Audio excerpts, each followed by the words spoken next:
യാദൃച്ഛികത അല്ല. ജീവിതത്തിൽ എന്ത് സംഭവിക്കുന്നതും അത് നമുക്ക് വലിയ ഹൈറായിരിക്കും. ഒരു വിശ്വാസിയുടെ കരുത്ത് അതാണ്.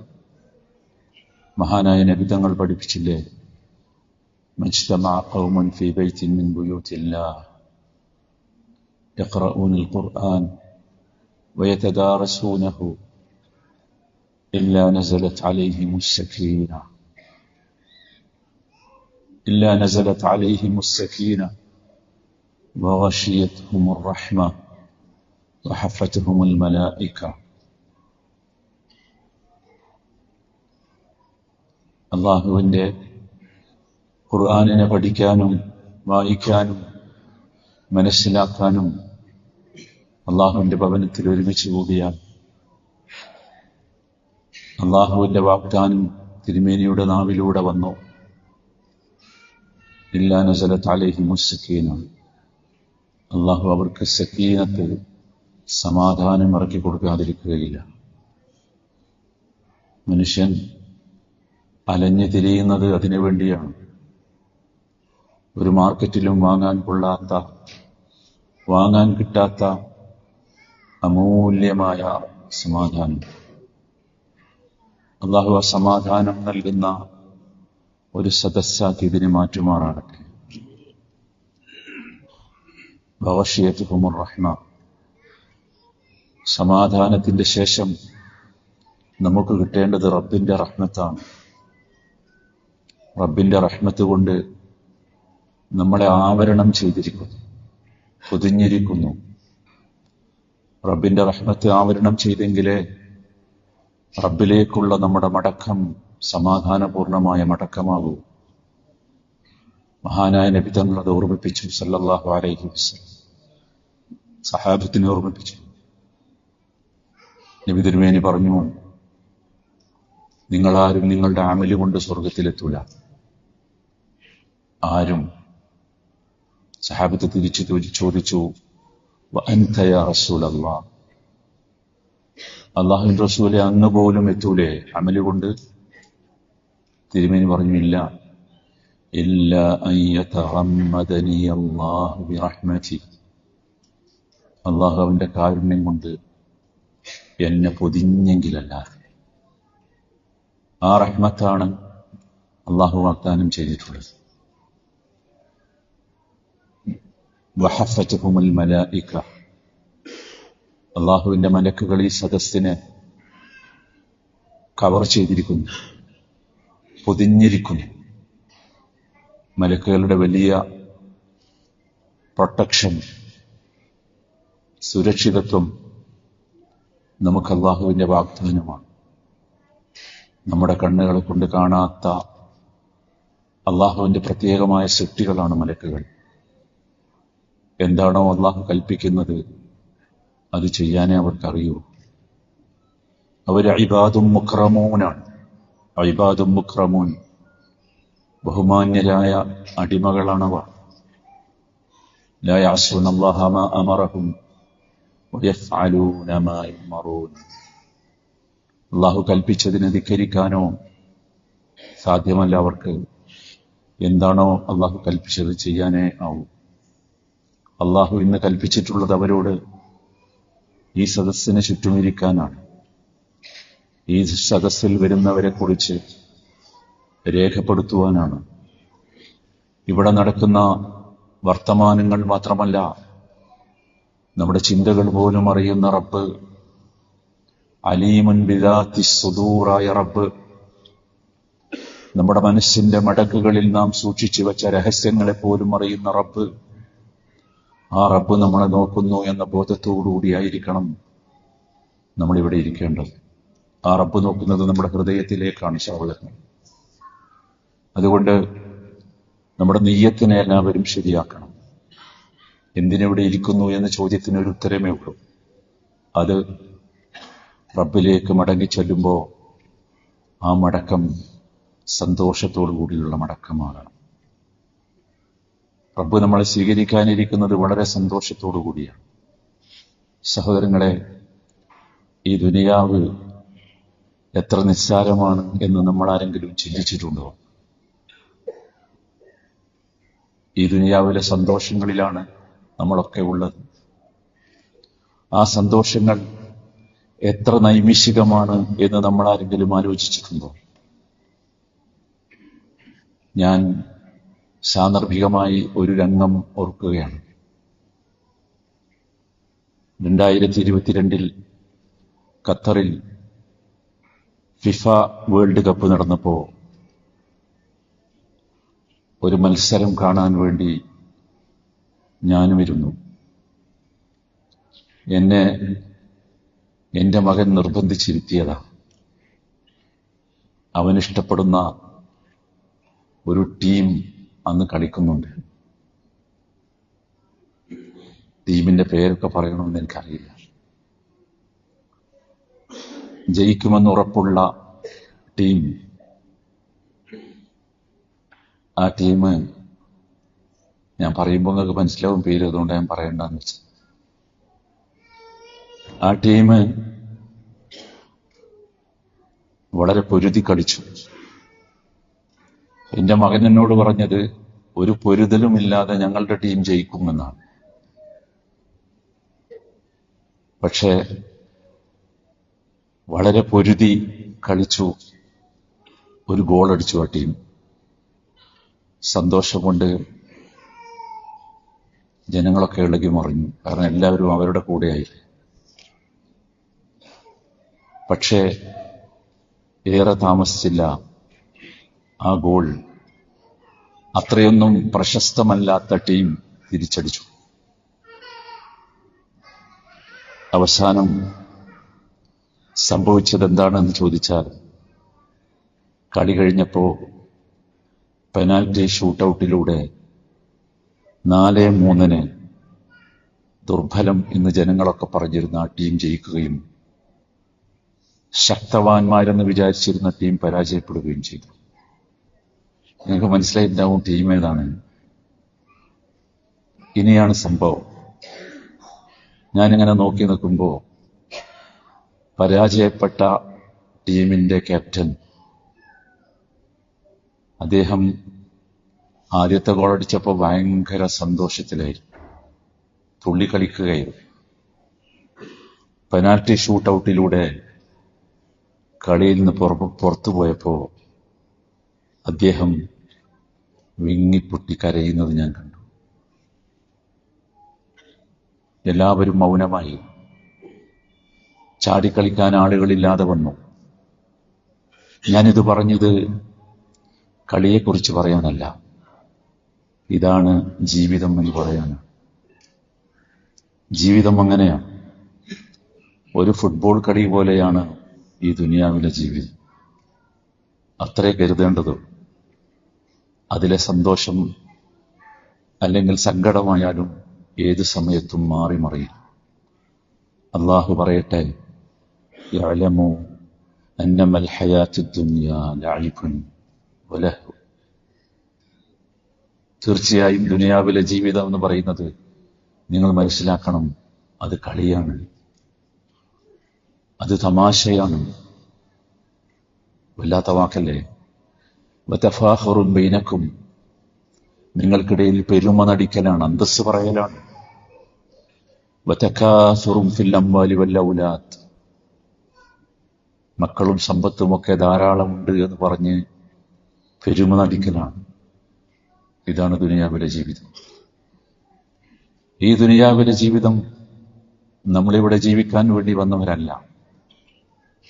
ഇവിടെ ദുഃഖമുണ്ട്, സങ്കടമുണ്ട്, കരച്ചിലുണ്ട്, ചിരിയുണ്ട്. അള്ളാഹുവിന്റെ തന്നെ ഭാഷയിൽ പറഞ്ഞാൽ വഅന്നഹു ഹുവ അദ്ഹക വഅബ്ക, വഅന്നഹു ഹുവ അദ്ഹക വഅബ്ക. നിശ്ചയമായും അവൻ തന്നെയാണ് കരയിപ്പിക്കുന്നത്, അവൻ തന്നെയാണ് ചിരിപ്പിക്കുന്നത്. മഹാനായ ഇക്രിമ റഹിമഹുല്ലാഹ് ഈ ആയത്തിനെ വിശദീകരിച്ചുകൊണ്ട് പറഞ്ഞു, ലൈസ അഹദുൻ ഇല്ലാ വഹുവ യഫ്റഹു വയഹ്സൻ. ഈ ലോകത്ത് ജീവിക്കുന്ന ആരും സന്തോഷിക്കുകയും സങ്കടപ്പെടുകയും ചെയ്യാത്ത ആരുമില്ല. വലാകിൻ ഇജ്അലുൽ ഫറഹ ശുക്രൻ വൽ ഹുസ്ന സബ്റ. നമ്മൾ അധ്വാനിക്കേണ്ടത് ഒറ്റ കാര്യത്തിന് വേണ്ടിയാണ്. നമ്മുടെ സന്തോഷങ്ങൾ ശുക്റായി മാറ്റണം. നമുക്ക് സന്തോഷം തന്നത് ശുക്രിന് വേണ്ടിയാണ്. നമുക്ക് ദുഃഖം തന്നത് സബറിന് വേണ്ടിയാണ്. നമ്മുടെ സന്തോഷം ശുക്റുകളാകണം. ശുക്റുകളാകണം. ശുക്ർ എന്താന്ന് ഞാൻ നിങ്ങളോട് പറയണ്ടല്ലോ. ആ പദം അറബ് നാട്ടിൽ ജീവിക്കുന്ന നിങ്ങൾ ധാരാളമായി ഉപയോഗിക്കുന്ന പദമാണ്. മലയാളത്തിൽ നമുക്ക് ആ പദം അത്ര വലിയ പരിചയമൊന്നുമില്ല. നമ്മളാരോടും അത് പറയാറില്ല. അറബ് നാട്ടിൽ ജീവിക്കുന്ന എല്ലാവർക്കും ശുക്ർ അറിയാം. ശുക്ർ എന്ന് പറയുന്നത് കേവലം പദമല്ല, അതൊരു വല്ലാത്ത ഹൃദയവികാരമാണ്. ഹൃദയവികാരം. ഞാനിവിടെ ഇരിക്കുമ്പോ ഇന്നലെ വേറൊരു പള്ളിയിലിരുന്ന് സംസാരിച്ചപ്പോ ഞാൻ ആദ്യം പറഞ്ഞ വാചകം എന്റെ ഉള്ളിൽ നിന്ന് ഞാൻ അറിയാതെ വന്ന ഒരു ശുക്രിന്റെ വാചകമായിരുന്നു.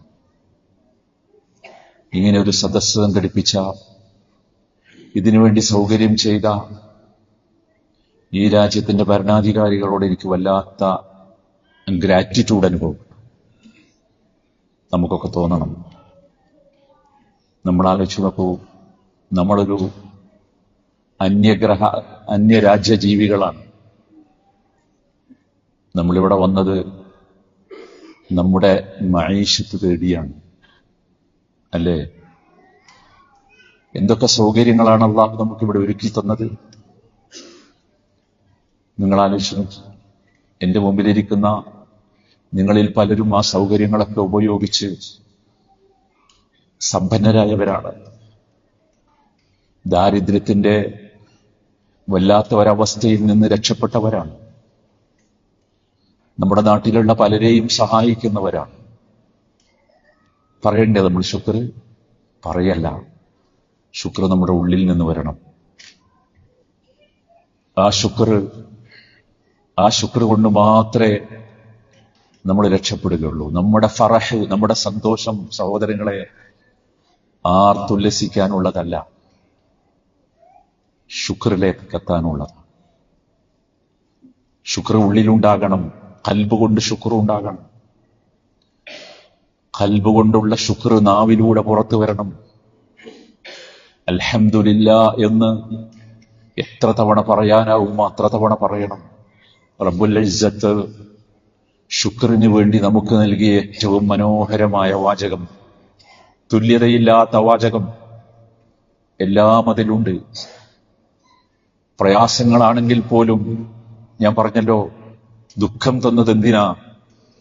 ദുഃഖിച്ച് ഘനീഭവിച്ചിരിക്കാനല്ല, സങ്കടപ്പെട്ട് കഴിഞ്ഞുകൂടാനല്ല. സബർ എന്ന ഇബാദത്ത് ചെയ്യാനാ ശുക്ർ ഹുസ്ന തന്നത്, ദുഃഖം തന്നത്. സബർ എന്ന ഇബാദത്ത് ശുക്ർ എന്ന ഇബാദത്തിനേക്കാൾ മനോഹരമാണ്. ഒന്നുകൂടി പറഞ്ഞാൽ,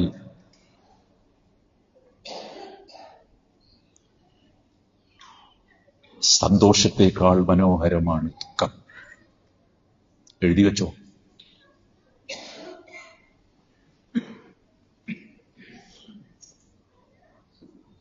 അതുകൊണ്ടാണ് ഖുർആൻ പറഞ്ഞത്, ഫല്യദ്ഹകൂ ഖലീലൻ വല്യബ്കൂ കസീറ.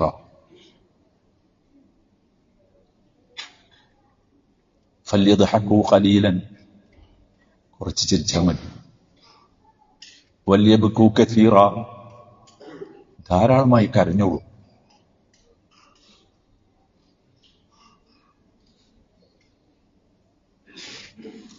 നമ്മുടെ ജീവിതത്തിന്റെ പ്രിൻസിപ്പിൾസ് ഇങ്ങനെയാണ് സഹോദരങ്ങളെ പോകേണ്ടത്. ഇതിലേക്കാണ് നമ്മൾ എത്തേണ്ടത്. ശുക്റുള്ള സബറുള്ള മനുഷ്യരായി മാറണം. ശുക്ർ ഖൽബിലുണ്ടാകണം. ശുക്ർ ലിസാൻ നാവിലുണ്ടാകണം. ശുക്ർ ജവാരിഹുകളിൽ ഉണ്ടാകണം. ജവാരിഹുകൾ അഥവാ നമ്മുടെ മുഴുവൻ അവയവങ്ങളിലും ശുക്ർ ഉണ്ടാകണം. മുഴുവൻ അവയവങ്ങളിൽ. ആ ശുക്ർ നമുക്ക് ആരോഗ്യം നൽകും. ആ ശുക്ർ നമുക്ക് സമ്പത്ത് നൽകും. ആ ശുക്ർ നമുക്ക് സമാധാനം നൽകും. അതാണ് അള്ളാഹുവിന്റെ റസൂൽ സല്ലല്ലാഹു അലൈഹി വസല്ലം നമ്മെ പഠിപ്പിച്ചത്. നമ്മൾ ചോദിക്കണം അള്ളാഹുവിനോട്, അല്ലാഹുമ്മ അഇന്നി അലാ ദിക്രിക് വശുക്രിക് വഹുസ്നി ഇബാദതിക്. അഇന്നി, എന്നെ സഹായിക്കണം റബ്ബേ, ദിക്ർ ചെയ്യാൻ, ശുക്ർ ചെയ്യാൻ, നല്ല ഇബാദത്തുകൾ ചെയ്യാൻ. അങ്ങനെ പ്രാർത്ഥിക്കാൻ പഠിപ്പിച്ചത് നമ്മൾ ശുക്ർ ചെയ്യാൻ വേണ്ടിയാണ്. മഹാനായ നബി കരീം സല്ലല്ലാഹു അലൈഹി വസല്ലമ ഏൽപ്പിക്കപ്പെട്ട ഒരു ഉത്തരവാദിത്വവും നിർവഹിച്ചു തീർക്കാതെയല്ല അദ്ദേഹം കടന്നുപോയത്. മുഴുവനും നിർവഹിച്ചു. ജീവിതത്തിന്റെ അന്ത്യഘട്ടത്തിൽ അദ്ദേഹം പ്രാർത്ഥിച്ചു, അല്ലാഹുമ്മ ജഅൽനി ലക ശക്കാറ, അല്ലാഹുമ്മ ജഅൽനി ലക ശക്കാറ. ഷക്കാർ എന്ന് പറയുന്നത് ഷാക്കിർ എന്ന വാക്കിന്റെ സൂപ്പർലേറ്റീവ് ഡിഗ്രിയാണ്. അല്ലാഹുവേ, എന്നെ നീ ഷക്കാറുകളിൽ ഉൾപ്പെടുത്തണം. ധാരാളം ധാരാളം ധാരാളം ശുക്ർ ചെയ്യുന്നവരിൽ ഉൾപ്പെടുത്തണം. ആരാ പ്രാർത്ഥിച്ചത്? എന്തായിരുന്നു റസൂലുള്ളാഹിയുടെ ജീവിതം എന്ന് നമുക്കറിയാമോ? ആരായിരുന്നു തിരുമേനി എന്ന് നമുക്കറിയാം. നിങ്ങൾ എന്റെ കൂടെ ഉണ്ട് എന്ന് ഞാൻ വിചാരിക്കുകയാണ്. മഹാനായ നബി കരീം സല്ലല്ലാഹു അലൈഹി വസല്ലമ ജനിച്ചത് യതീമായ,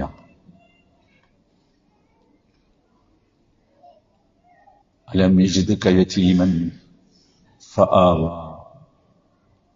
നിങ്ങൾക്കറിയോ യതീം എന്ന് പറഞ്ഞാൽ എന്താണ്? അതൊരു വല്ലാത്ത അവസ്ഥയാണ്,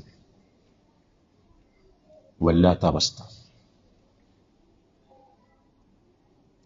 ഉപ്പ എന്ന് വിളിക്കാൻ ഉമ്മയുടെ ഗർഭാശയത്തിൽ നിന്ന് പുറത്തു വരുമ്പോ ഒരാളില്ല. മോനെ എന്ന് വിളിച്ച് മടിയിലിരുത്തി താലോലിക്കാൻ, കയ്യും പിടിച്ച് ആവശ്യമായ നന്മകൾ ജീവിതത്തിൽ പരിചയപ്പെടുത്തി കൊടുക്കാൻ ഒരാളില്ലാത്ത അവസ്ഥ. അറിയോ നിങ്ങൾക്ക് അതിന്റെ വേദന എത്രയാണെന്ന്? അറിയണ്ടേ? അള്ളാഹുവിന്റെ റസൂൽ പ്രാർത്ഥിക്കണം. എന്തിനാ ലക്ക ശക്കാറ പറഞ്ഞത്? അദ്ദേഹത്തിന്റെ ജീവിതം നിങ്ങൾക്ക് ഓർമ്മയില്ലേ? അദ്ദേഹത്തിന്റെ പിതാവ് അബ്ദല്ലാ ആമിന എന്ന നബിയുടെ ഉമ്മയെ വിവാഹം ചെയ്തിട്ട് 1 മാസം മാത്രമാണ് ദാമ്പത്യ ജീവിതം അനുഭവിച്ചത്. ഒരേ 1 മാസം. ഒരു കച്ചവടത്തിന് വേണ്ടി അദ്ദേഹം ഷാമിലേക്ക് പോയി. ഷാമിൽ നിന്ന് തിരിച്ചു വരുമ്പോ മദീനയിൽ അന്നത്തെ യഥ്രിബ് എന്ന പ്രദേശത്ത് അബ്ദുള്ളയുടെ അമ്മാവന്മാരുണ്ട്, ബനൂ നജ്ജാർ കുടുംബം. ഇന്നും ആ കുടുംബമുണ്ട്. മദീന നമുക്ക് വല്ലാത്തൊരു വികാരമാണല്ലോ. ആ ബനൂ നജ്ജാർ കുടുംബം ഇദ്ദേഹത്തിന്റെ അമ്മാവന്മാരാ. അവരുടെ അടുത്തുനിന്ന് കയറി കുറച്ചു ദിവസം അവിടെ താമസിച്ച് ഉമ്മയുടെ ആളുകളുമായി ഒന്ന് ബന്ധം പുതുക്കി പോരാമെന്ന് അബ്ദുള്ള വിചാരിച്ചു. അവിടെ എത്തിയ ദിവസം അബ്ദുള്ള ബനൂ നജ്ജാർ ഗോത്രത്തിലെ ഒരു വീട്ടിൽ കുഴഞ്ഞു വീണ് മരിച്ചു. അന്ന് മഹാനായ നമ്മുടെ പിതാക്കൾ ഉമ്മയുടെ വയറ്റിലാ പ്രസവിച്ചിട്ടുള്ളത്. പിന്നീട് പ്രസവിച്ചു. ആറാമത്തെ വയസ്സിൽ ആ ഉമ്മ ഈ കുഞ്ഞിന്റെ കൈയും പിടിച്ച് ഒരു പരിചാരികയുടെ കൂടെ ഉപ്പയെ കാണിച്ചു കൊടുക്കാൻ വേണ്ടി പോകുന്നുണ്ട്. വല്ലാത്ത കടുപ്പമുള്ളതാണ് ആ ചരിത്രം. അത് നിങ്ങൾക്ക് കേൾക്കാനാവുമോ എന്ന് എനിക്കറിയില്ല. ഉപ്പല്ലല്ലോ, ഉപ്പയുടെ ഖബറൊന്ന് കാണിച്ചു കൊടുക്കാൻ വേണ്ടി കൊണ്ടുപോവുക. 1 മാസക്കാലം യാത്ര ചെയ്ത് മദീനയിലെത്തി.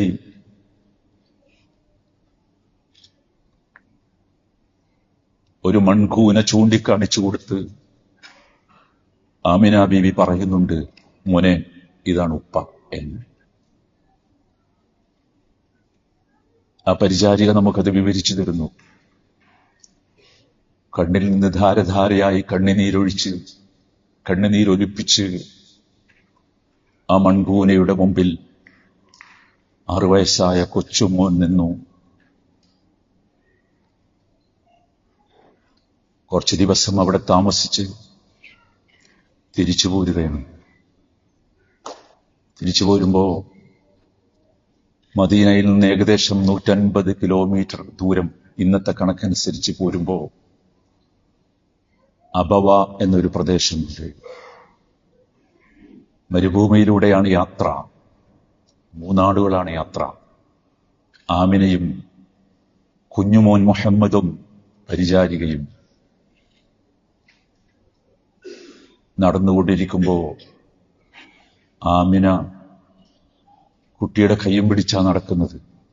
പെട്ടെന്ന് ബോധം കെട്ട് വീണുപോയി. ബോധം കെട്ട് വീഴുമ്പോ ആമിന ഈ കുഞ്ഞിനെ നെഞ്ചോട് ചേർത്ത് പിടിച്ചിട്ടുണ്ട്.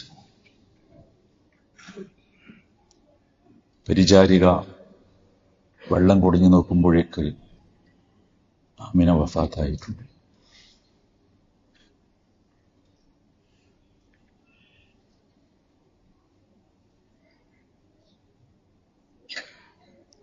അള്ളാഹുവിന്റെ റസൂൽ 2ാമതും യതീമായി. 6ാമത്തെ വയസ്സിൽ 2ാമതും യതീമായി.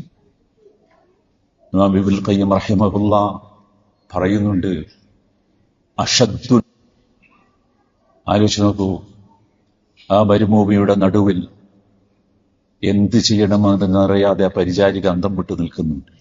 ആരുമില്ല. അവർ തന്നെ പറയുന്നു, അവസാനം ഞാനും ഈ കൊച്ചുകുട്ടിയും കൂടി ഒരു കുഴി കുത്തി. ആ കുഴിയിലേക്ക് ഈ കുഞ്ഞിന്റെ ഉമ്മയെ വെക്കുമ്പോ ആ കുഞ്ഞത് കാണാതിരിക്കാൻ ഞാൻ വല്ലാതെ ശ്രമിച്ചു. കുഞ്ഞനത് സഹിക്കാൻ കഴിയില്ലല്ലോ. പറ്റുമോ? ഖബറടക്കി കുഞ്ഞിന്റെ കൈയും പിടിച്ച് ഈ പരിചാരിക പോരുമ്പോ കുഞ്ഞാലറി വിളിച്ച് കരയുന്നുണ്ട്, ഉമ്മനെ കൂട്ടണം എന്ന് പറഞ്ഞിട്ട്.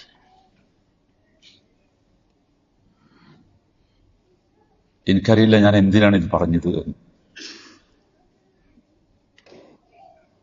അവസാനം അവർ മക്കയിലെത്തുന്നുണ്ട്. ആ പരിചാരിക പറയുന്നുണ്ട്, എങ്ങോട്ടാ കയറിച്ചില്ല, ഇറങ്ങിപ്പോന്ന വീടിന് ഇനി നാഥനില്ലല്ലോ. അവസാനം തൊട്ടടുത്ത വാതിലിൽ മുട്ടി. വല്ലിപ്പ അബ്ദുൽ മുത്തലിബാണ്.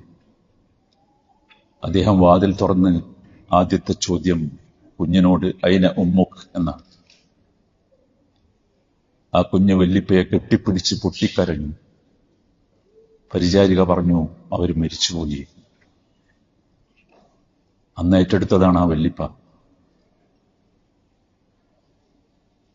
ഇനിയാണ് കഥ.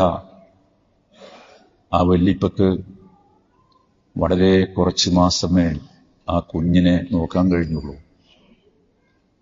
ഈ കുഞ്ഞിനെ ഏറ്റെടുത്ത് ഏതാനും ദിവസങ്ങൾക്കകം വല്ലിപ്പ രോഗിയായി. അവസാനം മരണശയ്യയിൽ പിതൃവ്യൻ അബ്ദുള്ളയുടെ സഹോദരൻ അബൂ താലിബിനെ പിടിച്ചേൽപ്പിച്ചു. അബൂ താലിബ് ആ കുഞ്ഞിനെ നന്നായി വളർത്തി. പക്ഷെ അതും നീണ്ടു നിന്നില്ല.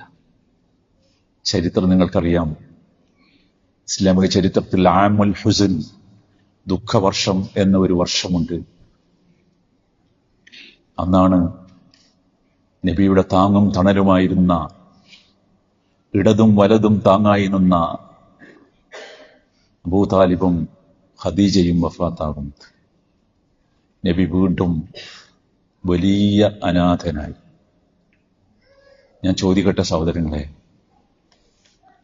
ഈ അനാഥത്വത്തിൽ നിന്നുകൊണ്ടാണ് അള്ളാഹുവിന്റെ റസൂൽ ചോദിക്കുന്നത്, അല്ലാഹുമ്മ ജഅൽനി ലക ശക്കാറ. നിങ്ങൾ ആലോചിച്ചു നോക്കൂ, നമ്മൾ ആരാ? അള്ളാഹു നമുക്ക് നൽകിയ അനുഗ്രഹങ്ങൾ എണ്ണിയാൽ ഒതുങ്ങോ?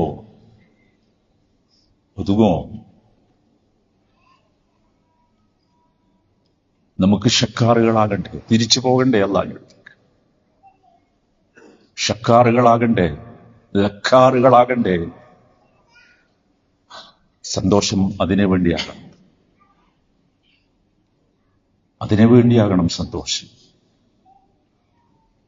സന്തോഷം വരുമ്പോൾ ഇനി നമുക്ക് ഓർമ്മ വരേണ്ടത് ശുക്ർ മാത്രമായിരിക്കും. ശുക്റിന്റെ സുജൂദ് ചെയ്യാത്ത ഒരു സന്തോഷം ഇനി നമ്മുടെ ജീവിതത്തിൽ ഉണ്ടാകരുത്. ഈ സദസ്സിൽ നമ്മൾ തീരുമാനിക്കണം. കാരണം ലഇൻ ശകർതും ലഅസീദന്നകും, നിങ്ങൾക്ക് ശുക്റുണ്ടെങ്കിൽ തീർച്ചയായും വർദ്ധിപ്പിച്ചു തന്നുകൊണ്ടേയിരിക്കും. ഒന്നും ഭയപ്പെടേണ്ടതില്ല. ഇനി ഹുസ്ൻ, ദുഃഖം എന്തിനാ? അത് സബറിന് വേണ്ടിയുള്ളതാണ്. ഒരുപക്ഷെ ഒരുപാട് ദുഃഖവുമായി ഈ സദസ്സിലിരിക്കുന്ന ഒരുപാട് സഹോദരങ്ങളുണ്ടാവും.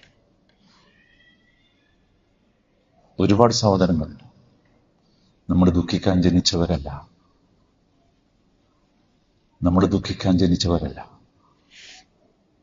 നമ്മൾ സന്തോഷിക്കാൻ ജനിച്ചവരാ. നമ്മൾ ആരോ പറഞ്ഞു പറ്റിച്ചതാ ദുഃഖിക്കണം. നോ. നമുക്ക് പറയാൻ സാധിക്കണം ദുഃഖത്തോട് നോ. ദുഃഖം നമുക്ക് തന്നിട്ടുള്ളത് സബറിലേക്ക് എത്താനാണ്. സബർ എന്തിനാന്ന് ചോദിച്ചാൽ അള്ളാഹുവിന് ഭയങ്കര ഇഷ്ടമാണ് സബറുള്ള ആളുകൾ. ഇന്നല്ലാഹ യുഹിബ്ബുസ് സാബിരീൻ. സബർ എന്ന് പറയുന്നത് എന്റെയും നിങ്ങളുടെയും മനസ്സിന് അള്ളാഹു നൽകുന്ന കരുത്തിന്റെ പേരാ സബർ. എവിടെയും കീഴൊതുങ്ങലല്ല സബർ. അതൊരു കരുത്താണ്, ഒരു പവർ. ആർക്കും നമ്മെ തകർക്കാൻ സാധ്യമല്ലെന്ന് അള്ളാഹു നമ്മളെ കൊണ്ട് തെളിയിപ്പിക്കുന്ന, പറയിപ്പിക്കുന്ന, അംഗീകരിപ്പിക്കുന്ന അമലിന്റെ പേരാണ് സബർ. അത് നിങ്ങൾ ക്ഷമാന്നൊന്നും പറഞ്ഞ് ചെറുതാക്കരുത്. നമ്മൾ അറിയണം സഹോദരന്മാരെ. അതുകൊണ്ട് ഇനി മുതൽ നമുക്ക് ഇവിടെയുള്ള ആളുകൾ പരിചയപ്പെടുന്ന ദുഃഖം നമുക്ക് ഉണ്ടാകാൻ പാടില്ല. ഞാൻ ഇന്നലെ പറഞ്ഞിട്ടുണ്ട്, മരണം പോലും എന്തിനല്ല, പിന്നിലെ ബാക്കി. ജനങ്ങൾ പരിചയപ്പെടുന്ന ദുഃഖം നമുക്കില്ല. ഇനി ഇവിടെയുള്ള സകല നോവലുകളും സിനിമകളും സകല സാഹിത്യങ്ങളും നമ്മെ ദുഃഖിപ്പിക്കാൻ വേണ്ടി വന്നതാ, അല്ലേ? ചില സിനിമയൊക്കെ കണ്ട് ഇറങ്ങുമ്പോ കണ്ടിട്ടില്ലേ ആൾക്കാരെ? അല്ലെങ്കിൽ കേട്ടിട്ടില്ലേ? ചില നോവലുകൾ വായിച്ച് വിങ്ങിപ്പൊട്ടുന്നവരെ കണ്ടിട്ടില്ലേ? നമ്മൾ ബിലാൽ റളിയല്ലാഹുവിന്റെ ബിലാലിന്റെ ചരിത്രം പറയുമ്പോൾ നമ്മളൊക്കെ കണ്ണീരൊലിപ്പിച്ചിട്ടില്ലേ? ഞാനൊന്ന് ചോദിക്കട്ടെ, ഇത് കേൾക്കുമ്പോ കണ്ണീരൊലിപ്പിക്കുന്ന നമ്മൾ ചിന്തിച്ചിട്ടുണ്ടോ? ബിലാൽ ഇബ്നു റബാഹ റളിയല്ലാഹു അൻഹു അദ്ദേഹത്തെ അതിക്രൂരമായി മുശ്രിക്കുകൾ മർദ്ദിച്ചപ്പോ എപ്പോഴെങ്കിലും കരഞ്ഞോ?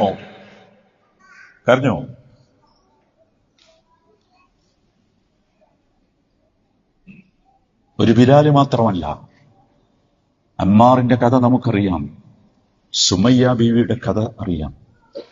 ആരെങ്കിലും കരഞ്ഞത് നിങ്ങൾ വായിച്ചോ എവിടെയെങ്കിലും? വായിച്ചോ? നമ്മൾ കരയണം. കരയേണ്ടത് ഭൗതിക ജീവിതത്തിലെ കേവല സങ്കടങ്ങളുടെ പേരിലല്ല, പ്രതീക്ഷിച്ച എന്തെങ്കിലും നഷ്ടപ്പെട്ടതിന്റെ പേരിലല്ല, നഷ്ടപ്പെട്ടു പോയതിന്റെ പേരിലല്ല. അതൊന്നും കരയാനുള്ളതല്ല, അത് സബറിനുള്ളതാണ്. യാ അയ്യുഹല്ലദീന ആമനൂ ഇസ്ബിറൂ വസാബിറൂ വറാബിതു വത്തഖുല്ലാഹ് ലഅല്ലകും തുഫ്ലിഹൂൻ. ഇസ്ബിറൂ പോരാ, വസാബിറൂ ക്ഷമയിൽ മികവ് കാണിക്കണം, സാധാരണ സബർ പോലെ നമുക്ക്. അപ്പൊ മുസാബറത്ത് ഒരു വല്ലാത്ത വികാരമാണ്. അത് ഉണ്ടാകാൻ അള്ളാഹു ചിലപ്പോൾ രോഗം തരും. അത് കരയാനുള്ളതല്ല. ചിലപ്പോൾ സാമ്പത്തിക പ്രതിസന്ധി തരും, കരയാനുള്ളതല്ല. അതല്ല അള്ള പഠിപ്പിച്ചത്. ആണോ അല്ലേ? ആണല്ലോ. വലനബലുവന്നക്കും ബിശൈഇൻ മിനൽ ഖൗഫ് വൽജൂഅ് വനഖ്സിൻ മിനൽ അംവാലി വൽ അൻഫുസി വസ്സമറാത്ത്. അടുത്തെന്താ? എന്താ അടുത്ത്? നമ്മൾ എപ്പോഴെങ്കിലും ചിന്തിച്ചിട്ടുണ്ടാവാം വബശ്ശിർ. ബഷീർ എന്ന് പറഞ്ഞാൽ എന്താ? ദുഃഖിക്കുന്ന ദുഃഖല്ല. എവിടെ ദുഃഖല്ല? ഭയം വന്നാൽ ദുഃഖമില്ല, മക്കൾ മരിച്ചാൽ ദുഃഖമില്ല, പട്ടിണി കിടന്നാൽ ദുഃഖമില്ല, രോഗം വന്നാൽ ദുഃഖമില്ല, കച്ചവടം നഷ്ടം വന്നാൽ ദുഃഖമില്ല, കൃഷി നശിച്ചാൽ ദുഃഖമില്ല. ഇതൊക്കെ പറഞ്ഞത് വബശ്ശിരി സാബിരീൻ. മാറ്റണ്ടേ ജീവിതത്തിന്റെ കൺസെപ്റ്റൊക്കെ?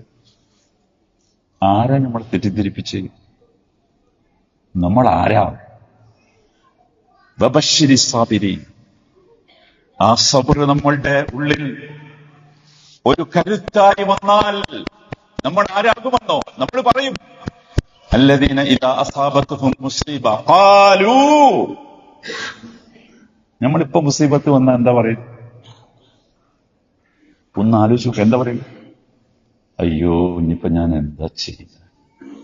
ജോലി പോയി, കച്ചവടം നഷ്ടമായി, മക്കൾ മരിച്ചു, എന്റെ പ്രതീക്ഷയായിരുന്നു എന്റെ മകൻ പോയി, അവന്റെ വിദ്യാഭ്യാസം മോശമായി. ഇതൊക്കെയല്ലേ പറയാം? ആര് പറഞ്ഞടാ ഇത് പറയാൻ? ആര് പറഞ്ഞു? ആരാ പഠിപ്പിച്ചത് ഇത്? നിങ്ങൾക്കറിയാം, നമ്മൾ ദുഃഖിക്കണമെന്ന് ആഗ്രഹിക്കുന്നത് ആരാണ്?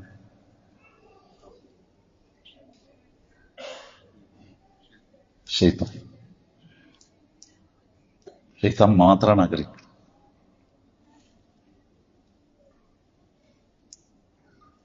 ആ ശൈത്താന് നമ്മൾ വശംവദാകുകയാണ്. വബശ്ശിരി സാബിരീൻ الذين إذا أصابتهم مصيبة قالوا إنا لله وإنا إليه راجعون. എന്ത് പുതുമ! എന്റെ ശരീരത്തിലൊരു മാരകമായ വൈറസ്, അതാലോചിച്ച് ഞാൻ ദിവസങ്ങളോളം ഉറങ്ങിയിട്ടില്ല. ഞാനൊരു മനുഷ്യനോടും പറഞ്ഞിട്ടില്ല.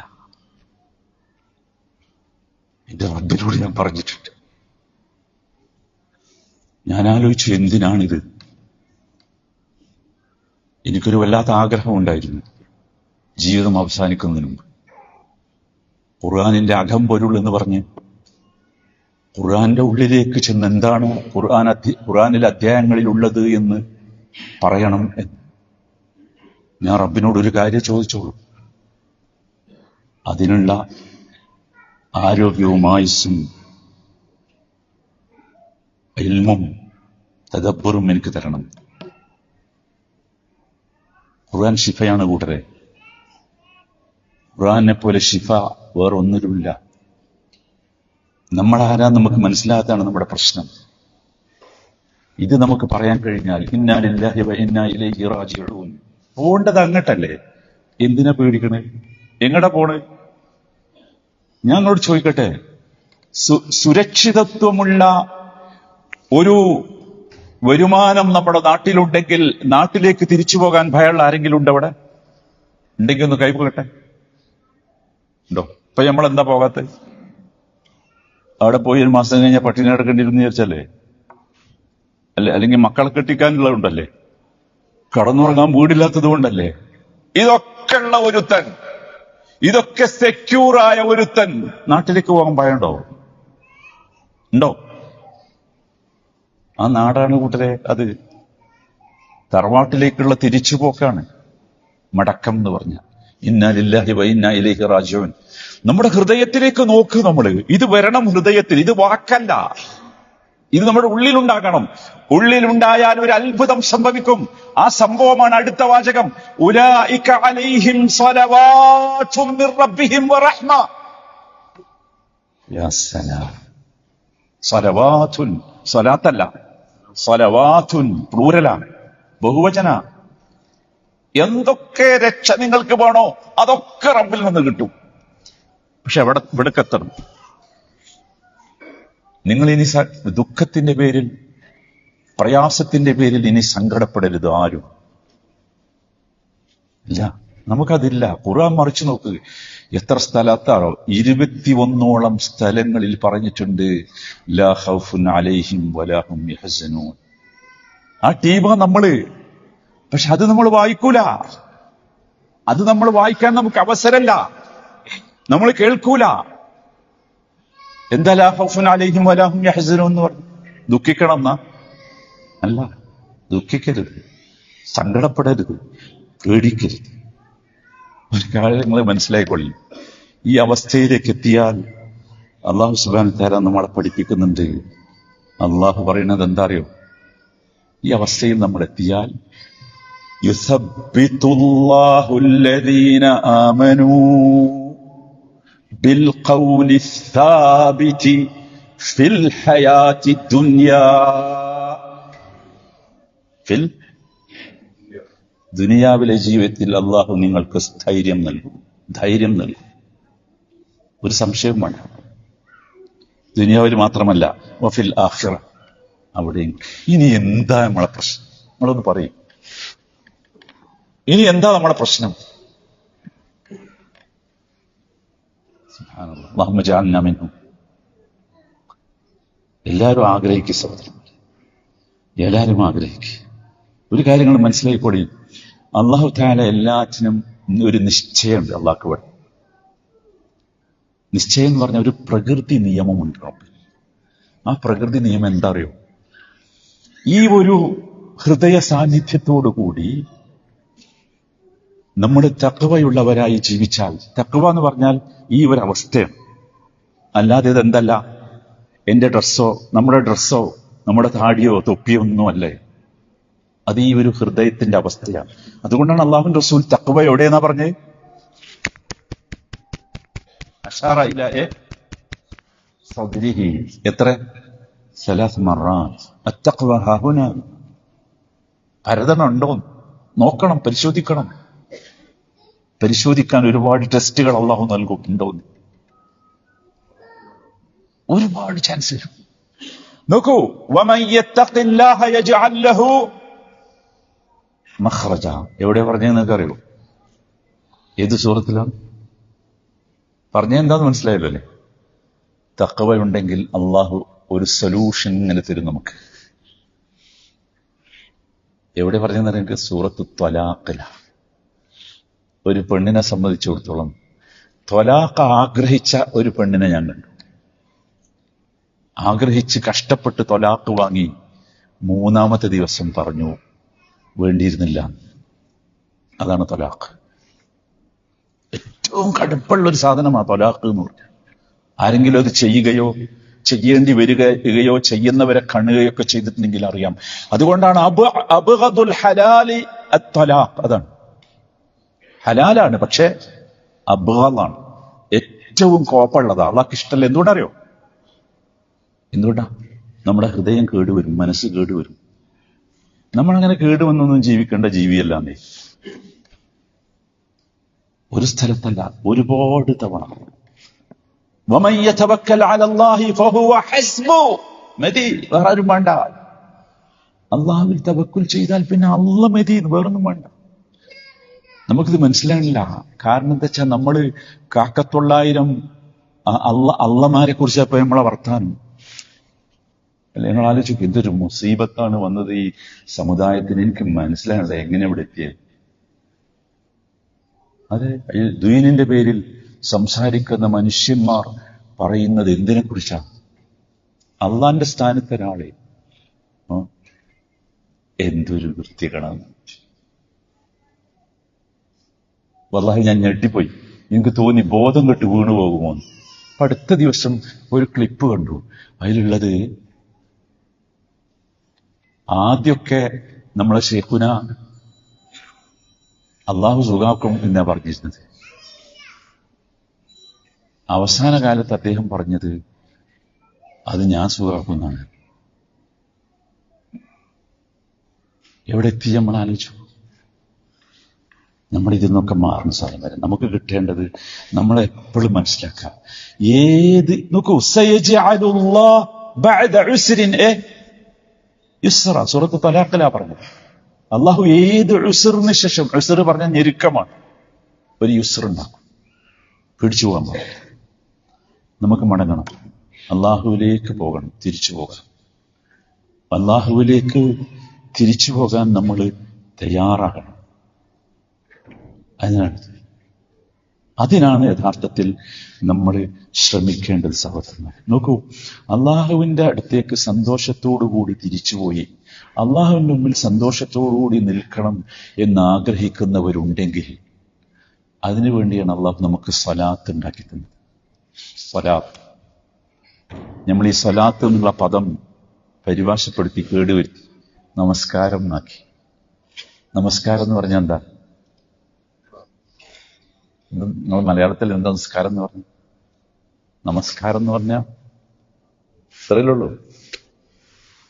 സ്വലാത്ത് അതല്ല. സ്വലാത്ത് എന്ന് പറഞ്ഞാൽ സിലത്തുൻ ബൈനൽ ആബിദി വറബ്ബി, അതാണ് സ്വലാത്ത്. സിലത്തുൻ ബൈനൽ ആബിദി വറബ്ബിഹി, അബ്ദിന്റെയും റബ്ബിന്റെയും ഇടയിലുള്ള കണക്ഷൻ. എന്തിനാണ് ആ കണക്ഷൻ എന്ന് പറയുന്നത്? എന്തിനാ കണക്ഷൻ? നമ്മുടെ ഒരാളിലേക്ക് പോകുമ്പോഴേ അയാളായിട്ട് നല്ല കണക്ഷൻ ഉണ്ടെങ്കിൽ എന്താ?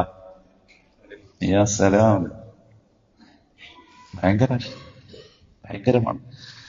അതുകൊണ്ടാണ് ഇമാം ഇബ്നുൽ ഖയ്യിം റഹിമഹുല്ലാ വിശദീകരിച്ചു, നിങ്ങളാരെങ്കിലും അള്ളാഹുവിന്റെ മുമ്പിൽ നന്നായി നിൽക്കണം എന്നുണ്ടെങ്കിൽ, നല്ല രീതിയിൽ നിൽക്കണം എന്നുണ്ടെങ്കിൽ നിങ്ങൾ അള്ളാഹുവിന്റെ മുമ്പിൽ ഭൂമിയിലുള്ള നൃത്തം എന്താക്കണം? നന്നാക്കണം. നമ്മുടെ സ്വലാത്ത് നന്നായ ബാക്കിയൊക്കെ എന്താവും? നന്നാവും. ഒരു ഭയവും നമുക്ക് ആ വിഷയത്തിൽ ഉണ്ടാകേണ്ടതില്ല എന്നർത്ഥം. അവിടേക്കാണ് സഹോദരന്മാരെ നമുക്ക് എത്താൻ സാധിക്കുക. അള്ളാഹു നമ്മുടെ ഹൃദയങ്ങൾക്ക് വെളിച്ചം നൽകുമാറാകട്ടെ, ഉണർച്ച നൽകുമാറാകട്ടെ. സഹോദരങ്ങളെ, അള്ളാഹു നമുക്ക് ദുനിയാവിൽ അത്യാവശ്യം ജീവിക്കാനുള്ളത് തന്നിട്ടുണ്ടെങ്കിൽ, നമുക്കൊരു നല്ല ജോലിയുണ്ട്, നല്ല കുടുംബമുണ്ട്, മക്കളുണ്ട്, വീടുണ്ട്, ഒക്കെ. എന്നാൽ ഇനി നമ്മൾ ചിന്തിക്കേണ്ടത് മടങ്ങിപ്പോക്കിനെ കുറിച്ചാണ്. നമ്മുടെ ആഖിറത്തിനെ കുറിച്ച് ചിന്തിക്കണം. നമ്മുടെ അവസാനത്തെ ഫൈനൽ ഡെസ്റ്റിനേഷൻ അതാ. നമ്മൾ ഇന്നലെ 4 വീടുകളെ കുറിച്ച് പറഞ്ഞല്ലോ. അവസാനത്തെ വീട്, അവിടുത്തെ പിന്നെ മടക്കല്ല, അവിടെ സ്ഥിരവാസമാണ്. അത് പറഞ്ഞോടത്തൊക്കെ പറഞ്ഞത് ഖാലിദീന ഫീഹ, ഖാലിദീന ഫീഹ. നമ്മളത് ചിന്തിക്കണം. അതാണ് കൂടുതൽ ചിന്തിക്കേണ്ടത്. അതിന് പകരം നമ്മൾ ദുനിയാവുമായി വല്ലാത്ത കണക്റ്റഡായി മാറിയിട്ടുണ്ട്. കണക്റ്റഡ് എന്ന് പറഞ്ഞാൽ വല്ലാത്ത, ദുനിയാവ് വേണം, ഒരു സംശയമില്ല. ഒരു ചെറുപ്പക്കാരൻ കുറച്ച് ദിവസം മുമ്പ് എൻ്റെ അടുത്ത്, നല്ല മനുഷ്യനാണ്, ഈ നോമ്പിന് എത്തിക്കാതിരുന്ന മനുഷ്യനാണ്, ഒരു യുവാവ്. അദ്ദേഹം പറയുന്നു, ഉസ്താദേ, വല്ലാത്ത പ്രശ്നം. എന്താ പ്രശ്നം? ഖുർആൻ ഇങ്ങനെ മറിക്കുമ്പോ അവളെ ചിത്ര വരുന്നത്. നിസ്കരിക്കുമ്പോ അവളെ ചിത്രം, ഒറ്റയ്ക്കിരിക്കുമ്പോ അവളെ ചിത്രം. ആരാ അവള് ഞങ്ങളോട് പറയേണ്ടത്? അത് ഹറാമായ അവളാകട്ടെ ഹലാലായ അവളാകട്ടെ, ഇനി അവനായാലും ശരി, ഇത് നമുക്ക് പറ്റൂല. നമുക്ക് പറ്റൂല. നമ്മുടെ ഖൽബ് തഅല്ലുഖാകേണ്ടത് ദുനിയാവിലുള്ള ഏതെങ്കിലും സുഖത്തിന്റെ പിറകിലല്ല. അത് വ്യക്തിയായാലും സൗകര്യമായാലും ജോലിയായാലും സമ്പത്തായാലും ബിസിനസ് ആയാലും ഒന്നും. നമ്മുടെ തഅല്ലുഖ് എവിടെയായിരിക്കണം? അള്ളാഹുമായിട്ടായിരിക്കണം. അള്ളാഹുവിന്റെ ഭവനങ്ങളുമായിട്ടായിരിക്കണം. വറജുലുൻ ഖൽബുഹു മുഅല്ലഖുൻ ബിൽ മസാജിദ്. നമ്മുടെ തഅല്ലുഖ് അങ്ങനെ ആയിരിക്കണം. ആ തഅല്ലുഖാണ് യഥാർത്ഥത്തിൽ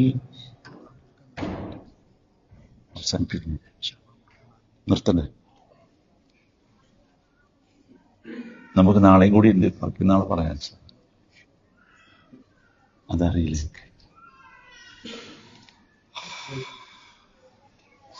ഓക്കെ, നമുക്ക് കൺക്ലൂഡ് ചെയ്യാം. ഞാൻ പറഞ്ഞ എന്താ നിങ്ങൾക്ക് മനസ്സിലായാലും. എന്താ വെച്ചാൽ വളരെ സിമ്പിളാ ഞാൻ പറഞ്ഞ സംഗതി. നമ്മളെ ഈ ദുനിയാവിൽ വന്നിട്ടുള്ളത് പോകാനാണ്. എന്തിനല്ല? ഇവിടെ കൂടാനല്ല, അള്ളാഹുവിലേക്ക് മടങ്ങിപ്പോകും. ദുനിയാവിലെ സന്തോഷം, ദുനിയാവിലെ ദുഃഖം, ഇതൊന്നും നമ്മളെ ബാധിക്കരുത്. സന്തോഷമുണ്ട്, ഇതെന്തിനാ? ശുക്റിന്. ദുഃഖമുണ്ട്, അതെന്തിനാ? സബർ.